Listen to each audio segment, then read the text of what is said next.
महाविकास आघाड़ी के दौरान शुरू की गई शिव भोजन केंद्र योजना में 9 महीने से अनुदान नहीं मिला है। शहर और जिले में कुल 213 शिव भोजन केंद्र संचालित है, जो प्रतिदिन लगभग 25,000 गरीब, जरूरतमंद और वृद्ध लोगों को भोजन उपलब्ध कराते हैं। इन केंद्रों में करीब 1500 महिलाओं और पुरुषों को भी रोजगार मिला है, लेकिन वर्तमान सरकार की अनदेखी के कारण केंद्र चालकों पर आर्थिक दबाव बढ़ गया है। कई केंद्र चालकों को केंद्र चलाने के लिए कर्ज तक लेना पड़ रहा है। इससे प्रतिदिन भोजन वितरण पर बड़ा संकट खड़ा हो गया है। शिवसेना की ओर से चेतावनी दी गई है कि अगर अगले 15 दिनों में थकित अनुदान जारी नहीं किया गया तो आंदोलन किया जाएगा। इसके लिए सरकार पूरी तरह से जिम्मेदार रहेगी। इस संबंध में एक प्रेस वार्ता ली गई थी, जिसे संचालित किया था किशोर कुमेरिया ने। शासनाची महाविकास आघाडीतली ही योजना आहे शिवभोजन योजना। ही योजना शासनाने जे शासनाचं काम आहे की आपल्या जनतेसाठी गरीब असो, गरजू असो, वयोवृद्ध असो त्यांच्यासाठी ही योजना शासनाने 2019 मध्ये 26 जानेवारी रोजी सुरुवात केली होती आणि आतापर्यंत ती योजना त्याचं अनुदान जे आहे ते शिवभोजन केंद्राच्या माध्यमातून बरोबर येत होतं आणि गरजू लोकांना त्याचा लाभ मिळत होता। परंतु मागील 9 महिन्यापासून या जो अनुदान शासनाच्या माध्यमातून येतं ते अनुदान आलेलं नाही आहे। त्याच्यामुळे ही योजना कशी चालवायची असं केंद्र शिवभोजन केंद्र संचालकांवर प्रश्न आहे। हे सगळे सामान्य लोक आहेत आणि त्याच्या माध्यमातून किती कर्ज करायचं, कसं चालवायचं असा मोठा प्रश्न निर्माण झालेला आहे। म्हणजे ती योजना आपण केंद्र ते बंद करायचं का अशा प्रकारची परिस्थिती संपूर्ण शिवभोजन केंद्र संचालकावर आहे।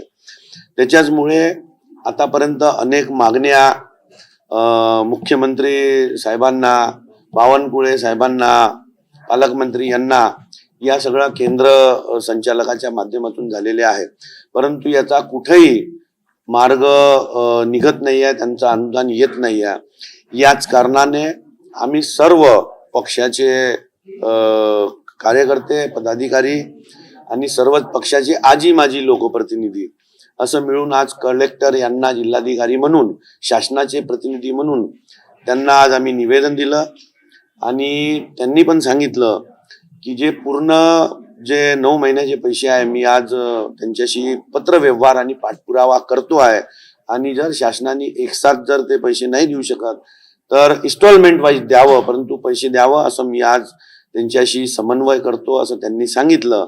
आणि त्यांना आम्ही हे पण सांगितलं आहे की याच्यामध्ये जवळपास 1500 लोक, महिला आणि पुरुष असा एक 1500 लोकांचा रोजगार आहे आणि 25,000 गरजू लोक जे वयोवृद्ध आहेत, ज्यांना गरज आहेत, असे 25,000 लोक ग्रामीण आणि शहर मिळून याचा लाभ घेत आहे। हा प्रश्न 25,000 लोकांचा आहे, गरजू लोकांचा आहे। त्याच्यामुळे आपण याच्यामध्ये हे अनुदान देण्यात आपण प्रतिनिधी म्हणून द्यावं अशा प्रकारची आज त्यांना मागणी केलेली आहे आणि हे येत्या 15 दिवसात जर नाही झालं तर 15 दिवसात आम्ही सर्व पक्षाचे पदाधिकारी म्हणून, कार्यकर्ते म्हणून ही योजना गरिबासाठी आहे। याच्यात कुठल्याही प्रकारे राजकारणचा विषय नाही, म्हणजे आम्ही विरोधात आहो किंवा सत्तेत आहो हा प्रश्न नाही। एक आपल्या शहरातल्या संपूर्ण सामान्य लोकांना, गरजू लोकांना एक जेवणाचा लाभ त्यांना मिळतो, एक त्याच्यामुळे ही योजना आहे आणि या आपल्या पूर्ण राज्यामध्ये, या शहरामध्ये आम्ही कार्यकर्ते म्हणून आपली ते सर्वांचीच जबाबदारी आहे। मी तर असं म्हणेल की सगळेच नगरसेवक, लोकप्रतिनिधी महानगरपालिकेचे जरी असले, परंतु या शहराच्या विकासाचा तो विषय त्या महानगरपालिकेमध्ये आपण करत असतो, परंतु त्याच्यामुळे संपूर्ण लोकप्रतिनिधी महानगरपालिकेचे असो या शहराच्या गरजू लोकांसाठी त्यांनी करायला पाहिजे। त्याचप्रमाणे जे या ठिकाणी कुठल्याही पक्षाचे, आपले शहराचे, ग्रामीणचे आमदार असो त्यांनी हा विषय करायला पाहिजे। इवन मी म्हणून की खासदार म्हणून लोकप्रतिनिधींनी पण करायला पाहिजे।